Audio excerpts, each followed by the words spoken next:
Hello, welcome to Growing Starshine. My name is Ashley, and today I'm going to be taking you on a winter 2022 garden tour.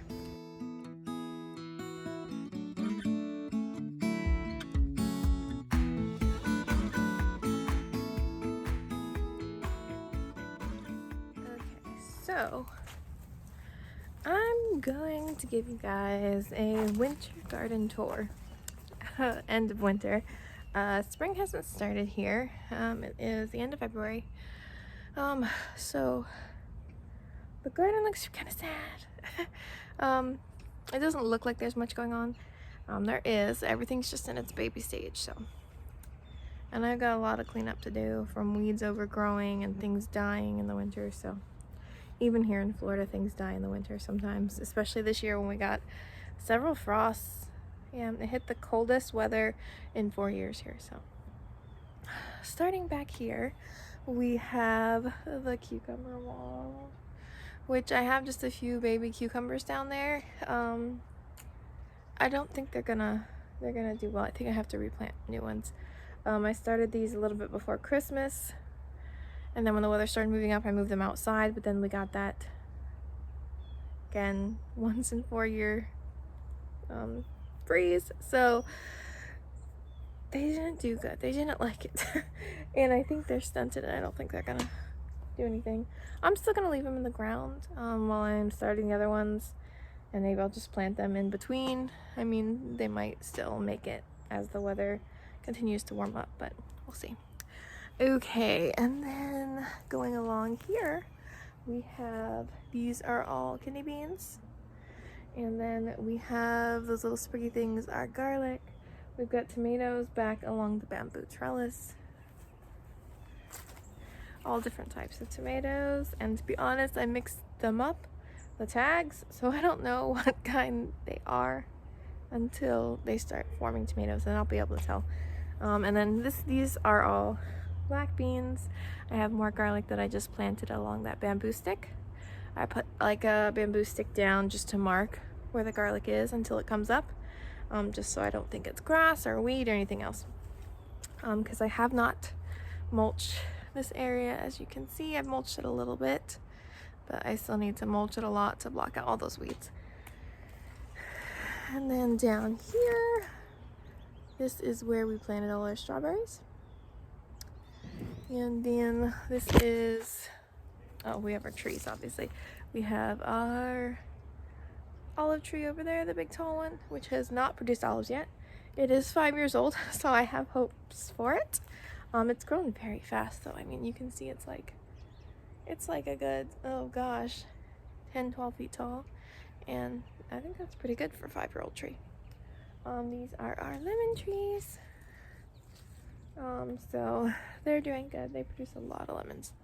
We have our bamboo archway, which is what our green beans are growing up. The green beans have started. Let me see here. Can I switch this around while I'm videotaping? I can't. Okay. Well, down there, those are all of our green beans. And they're just your standard Kentucky blue vine and green beans. So they will have a vine and grow up the trellis. And this thing looks really neat in the summer when it's all covered in vines. It has little beans dangling down. And then eventually I want to plant nasturtium vines. Also not normal dwarf nasturtiums, but the vining ones on each corner, so that there's flowers in between the vines. So that's the plan. And nasturtium flowers are actually also edible. I've never eaten them. I'm hoping to this year. Hopefully we get enough. So that is also exciting. Okay, over here we have the squash garden. The only thing in here right now is at the base of each pole we have spaghetti squash and table green squash. And then we have some garlic right there between those 3 poles on the left. And then over there, those are all our radishes. So those are actually almost ready to come out of the ground. Radishes grow so quickly. And I have this particular bed, I've had a hard time deciding what I not permanently, nothing's permanent in the annual garden, but what I want to plant with the squash this year. on the sides. I've gone back and forth between cowpeas because I had cowpeas here before. But I thought, you know what, until I decide, I can throw radishes in there in the meantime because they go so quickly. There's all cute little birds hopping along the fence. And there's ones flying overhead. Yeah, the morning's like so magical. It's my favorite time of day. Okay. I got a low battery warning. Okay, so that didn't sound good. We are still in the city, as you can tell. Okay, so along there that's like another bamboo trellis, and we have tomatoes at the bottom. These are just all flowers, lots of different flowers. We have English daisies, blanket flowers, balsam, some other things. I have a lot of things tucked in there. Okay, so this is artifacts, you guys can see. Okay, so we've got our trellis up there. Last year, I just had cypress vine that grew up there. I did cypress vine and cardinal climbers. So that was really pretty. But those are annual, so they do die back. So I still have, you know, the remnants of what was there last year. And I probably need to fix some of this trellising. I just did it with yarn, so I need to fix the patches that are broken. The yarn holds up pretty good, but eventually the sun and the rain does get to it. Okay, so over here, this looks like a lot of weeds. This is a lot of clovers growing in between stuff. Again, this area needs to be mulched. Okay, so over along the fence there, we just planted our second round of carrots. Those are potatoes. Those little fluffy things in the middle there, those actually completely died off when the frost came. So I thought they were going to be no good. But you know what? They came back. I was really surprised they came back. I mean, those plants were like mushy and jelly-like, but they came back. So these potatoes, for some reason, were not affected by the frost. Even though they are 4 feet from each other, these guys were fine. So they're doing good. This is our first batch of carrots, those fluffy things right there. Again, it's a mess back here with the weeds. It's the end of winter, so once I get everything mulched in the spring, before the spring, I'm doing it now, you'll be able to see everything a lot better. But I just wanted to document where we are, where we started from, starting into a new growing season. Okay, so along there we have a couple green peppers, which I don't think are gonna make it. They are really stunted. I mean, they may prove me wrong, but they don't like the cold, and I started them at the wrong time because I just wanted to see what would happen, honestly. I thought that they probably wouldn't be happy in the colder weather, but I wanted to see, experiment. You never know until you try, right? So, and then along this fence here, I have eggplants. Again, these guys are also extremely stunted. They should be much larger than this. They don't like the cold either, I don't think, because I also started them early just to see what would happen. And I think I'm discovering what's happening. I mean, they're not dead. They may still recover, but they may just not be as hardy as they could be. But you know what? This guy in the back here, he's doing pretty good, actually. Not doing too bad. So he may make a recovery. They all might. We'll find out.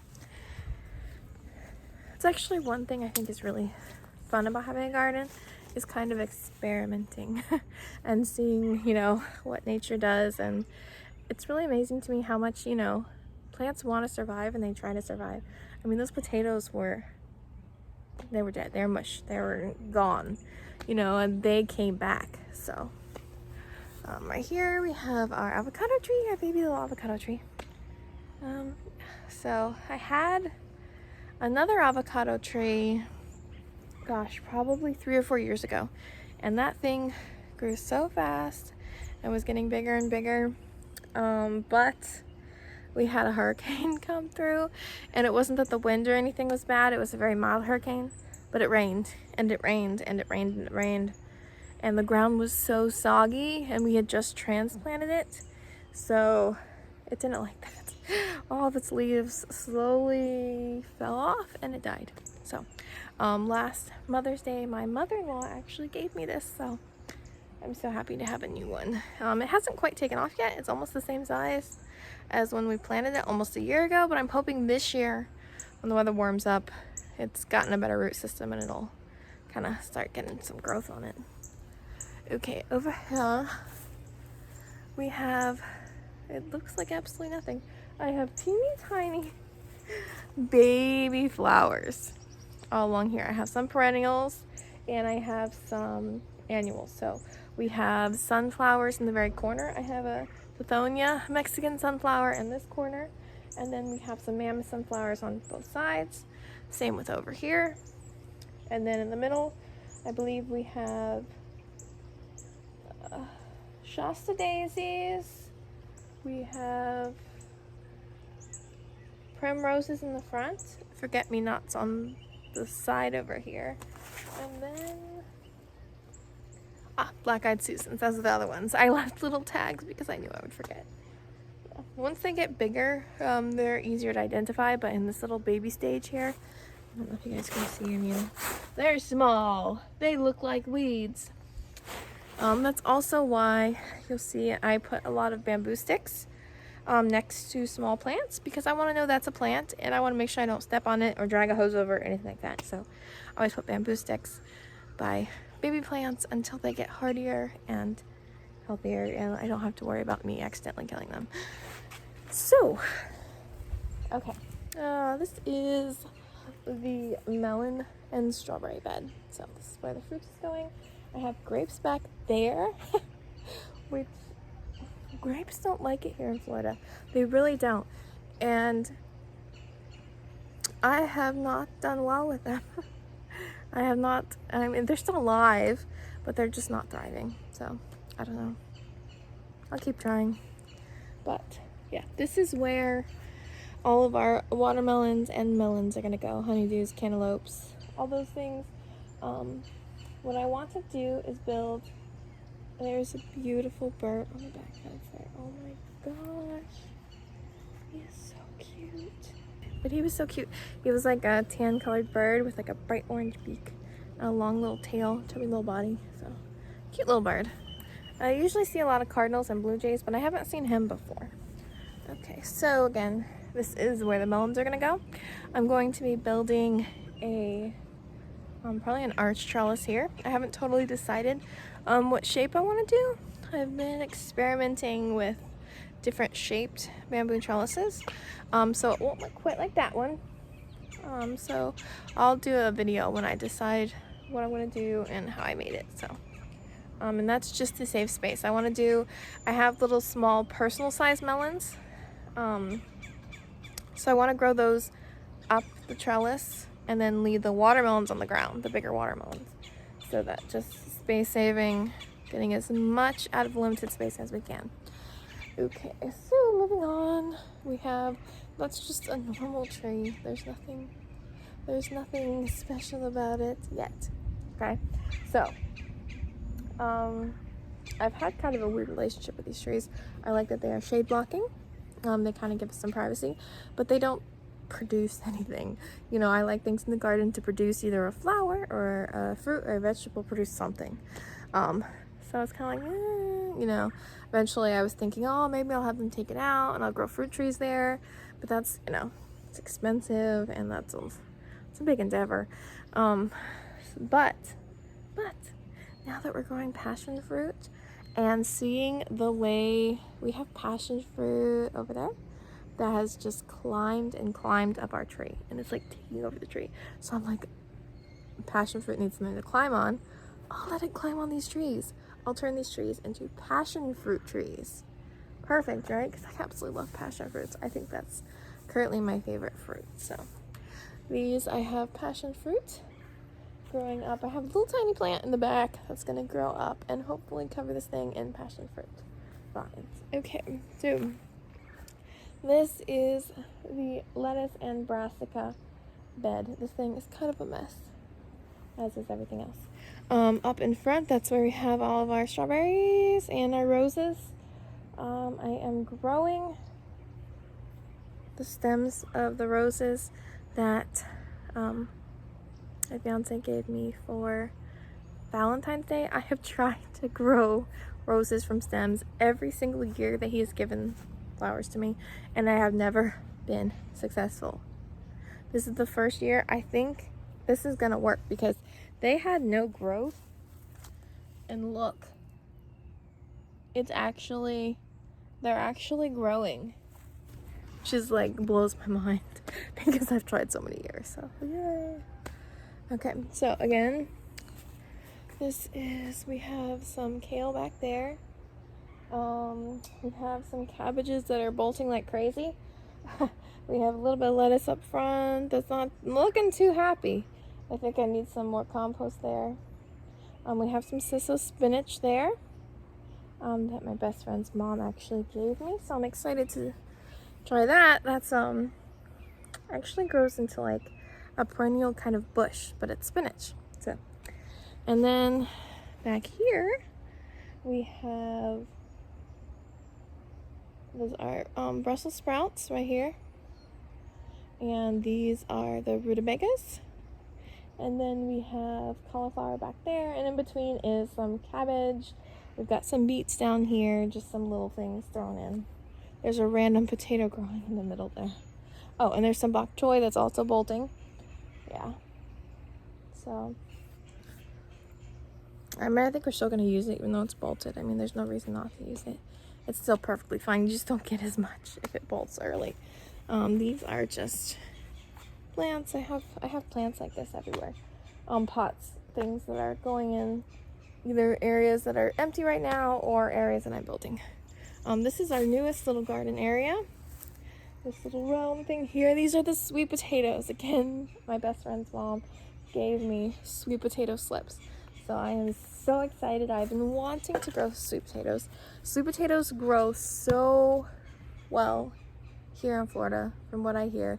They love our like tropical, humid, hot climate. So I'm really excited. I designated that whole area for them because they do vine and spread. So that might not even be enough area, but we'll see. We'll see how that goes. So, and then I am slowly clearing this out. This is all plumbagos and Mexican petunias that have just like taken over. So I want to clear that out, and I want to put flowers back there, eventually get some banana trees. Yeah, so that is all. There's still more areas of the garden, but I don't have anything growing there right now. So this is all that we have for winter of 2022. Yep, so by spring, this thing is gonna be, I'm so excited, it's gonna be like completely transformed. Everything's gonna be growing and filling out, and so, you know, when I look at the garden, I think when people come over and they see a lot of weeds and they see a lot of, you know, things that look like they're dead or overgrown, you know, they're like, I don't know about that, is that a garden? But for me, I know what it's going to look like, you know, when things do start growing. So when things do take over, you know, it's kind of like you see the progress, or I just see what could be, you know, the potential of what could be, you know, just, and, you know, knowing just different experiments in the past and knowing how things will develop over time. So I'm really excited because this year I've done more vegetables, more fruits, and more flowers than I ever have before. So I'm really excited to see kind of like the final result, I guess you could say, like when everything's in bloom, coming out and being able to pick the vegetables, and that's just, it's so exciting. So I'm really looking forward to that. But even in the waiting stage right now, where we're waiting for things to grow and waiting for our seeds to start, it's still exciting. I really like, you know, I like building things. I like doing yard work. I like planting seeds and making new areas. So all that's fun too. You know, it's not just, you know, being able to harvest something from the garden. It's the whole process along the way that is just like so fun and exciting. So, okay, thank you for coming to my winter 2022 garden tour. And I will see you next time. Bye.